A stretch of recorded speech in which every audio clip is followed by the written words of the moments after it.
The night seemed long. Wilbur's stomach was empty and his mind was full. And when your stomach is empty and your mind is full, it's always hard to sleep. A dozen times during the night, Wilbur woke and stared into the blackness, listening to the sounds and trying to figure out what time it was. A barn is never perfectly quiet. Even at midnight, there is usually something stirring. The first time he woke, he heard Templeton gnawing a hole in the grain bin. Templeton's teeth scraped loudly against the wood and made quite a racket. That crazy rat, thought Wilbur. Why does he have to stay up all night, grinding his clashers and destroying people's property? Why can't he go to sleep like any decent animal? The second time Wilbur woke, he heard the goose turning on her nest and chuckling to herself. What time is it? Whispered Wilbur to the goose. Probably, about 11:30, said the goose. Why aren't you asleep, Wilbur? Too many things on my mind, said Wilbur. Well, said the goose, that's not my trouble.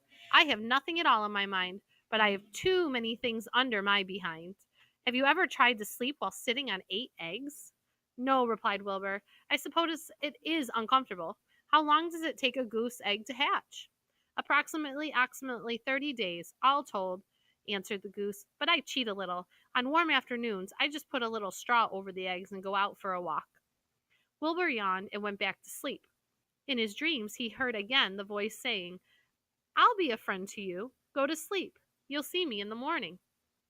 About half an hour before dawn, Wilbur woke and listened. The barn was still dark. The sheep lay motionless. Even the goose was quiet. Overhead on the main floor, nothing stirred. The cows were resting. The horses dozed. Templeton had quit work and gone off somewhere on an errand. The only sound was a slight scraping noise from the rooftop, where the weather vanes swung back and forth. Wilbur loved the barn when it was like this, calm and quiet, waiting for light. Day is almost here, he thought. Through a small window, a faint gleam appeared. One by one, the stars went out. Wilbur could see the goose a few feet away. She sat with head tucked under a wing. Then he could see the sheep and the lambs. The sky lightened. Oh, beautiful day, it is here at last. Today I shall find my friend. Wilbur looked everywhere. He searched his pen thoroughly. He examined the window ledge, staring up at the ceiling. But he saw nothing new. Finally, he decided he would have to speak up. He hated to break the lovely stillness of dawn by using his voice, but he couldn't think of any other way to locate the mysterious new friend who was nowhere to be seen. So Wilbur cleared his throat. Attention, please, he said in a loud, firm voice. Will the party who addressed me at bedtime last night kindly make himself or herself known by giving an appropriate sign or signal? Wilbur paused and listened. All the other animals lifted their heads and stared at him. Wilbur blushed.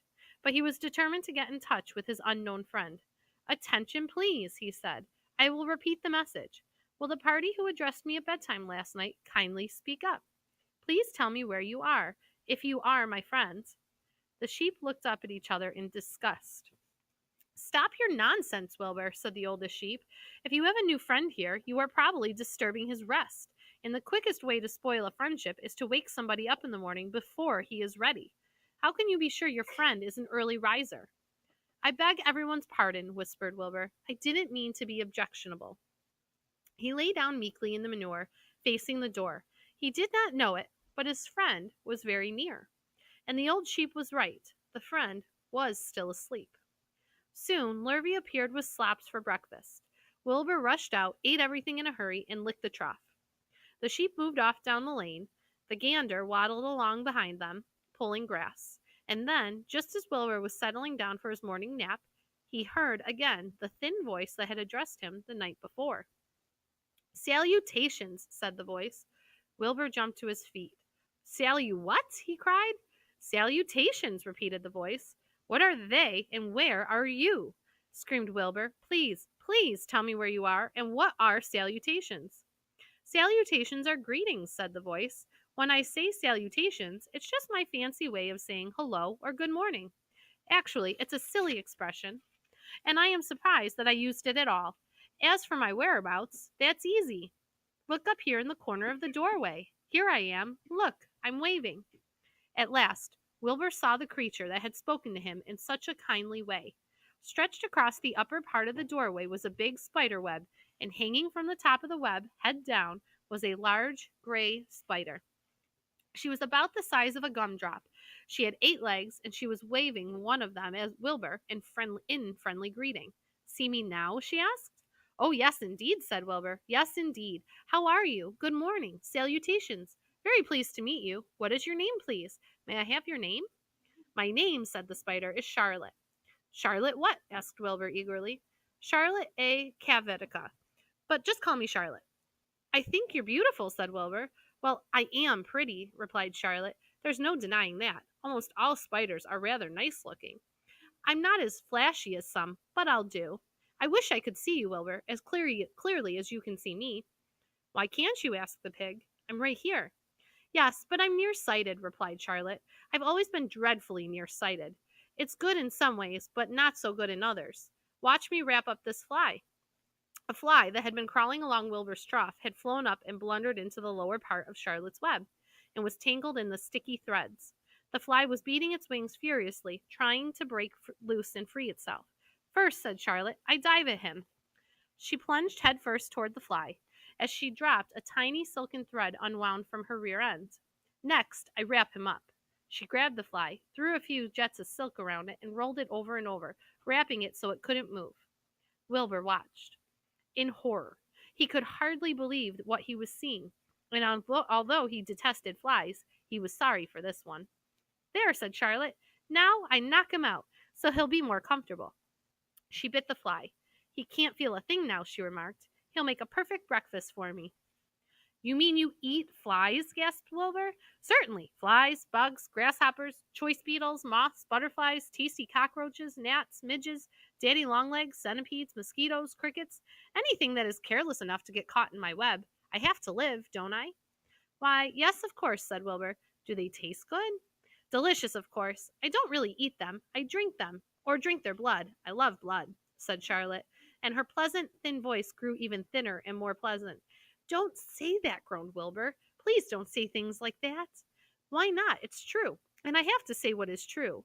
I am not entirely happy about my diet of flies and bugs, but it's the way I'm made. A spider has to pick up a living somehow or another, and I happen to be a trapper. I just naturally build a web and trap flies and other insects. My mother was a trapper before me. Her mother was a trapper before her. All of our family have been trappers. Way back for thousands and thousands of years, we spiders have been laying for flies and bugs." "It's a miserable inheritance," said Wilbur gloomily. He was sad because his new friend was so bloodthirsty. "Yes, it is," agreed Charlotte, "but I can't help it. I don't know how the first spider in the early days of the world happened to think up this fancy idea of spinning a web, but she did, and it was clever of her, too. And since then, all of us spiders have had to work the same trick. It's not a bad pitch on the whole."